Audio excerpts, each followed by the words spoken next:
সুপ্রিয় দর্শক, আসুন এক ঝলক চোখ বুলিয়ে নিয়ে আজকে স্যাটেলাইট পিকচারে দেখি আবহাওয়া বার্তাটা কেমন। অত্যন্ত চমৎকার আজকের আবহাওয়া, ঝকঝকা ফকফকা চকচকা।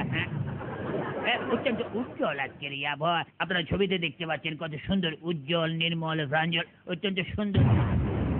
ঠাডা বললে মনে হয়। আচ্ছা যাকে, আবহাওয়া অত্যন্ত সুন্দর। দেখেন এই যে পোস্টারের মধ্যে দেখা যাচ্ছে নদ নদী অত্যন্ত শান্ত। নদীতে পানি নেই, অশান্ত হইব কেমন? তবে ঢাকার ওয়েদার কিন্তু খুব ভালো। না, কোনো জড় বাতাসের সম্ভাবনা নাই। এই যে বাতাস না, শৈত্য প্রবাহ। তবে তুষারপাতের কোনো সম্ভাবনা নাই। তবে পোস্টারে তো দেখা যাচ্ছে তুষারপাত হবে না, কিন্তু কেন যে হইতেছে আমি নিজেও কনফিউজ, বুঝতে পারছি না। তবে চিন্তার কোনো কারণ নাই। এই শীতকালে কোথাও যেতে বারণ নাই। নোয়াখালী, মহাখালী, পটুয়াখালী যেতে পারেন ইজিলি, কিংবা সুন্দরবন, বান্দরবন, আন্দরকিল্লা, পরিবারের সবাই মিল্লা যেতে পারেন কুমিল্লাও।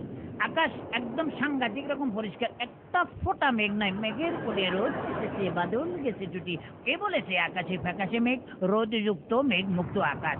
তবে এখন মেঘের বেগ দেখে আমার কিছুটা উদ্বেগ হচ্ছে, এই খবর পড়ার পরে রাস্তায় বাইরে যেতে পারবো কিনা। তবে আমি বুঝতে পারছি না আবহাওয়া বার্তা, পোস্টারের ছবি এবং প্রকৃতির আচরণ কেন মিলতেছে না। What happened? এই সত্য প্রবাহ, তুষারপাত বা মেঘের পূর্বাভাসে গন্ডগোল হইলেও বৃষ্টির সম্ভাবনা যে একটুকু নাই, সে ব্যাপারে আমি 100% শিওর। কি হইলে আমার কি হইলো, আমি নিজেই তো ভিজে গেলাম।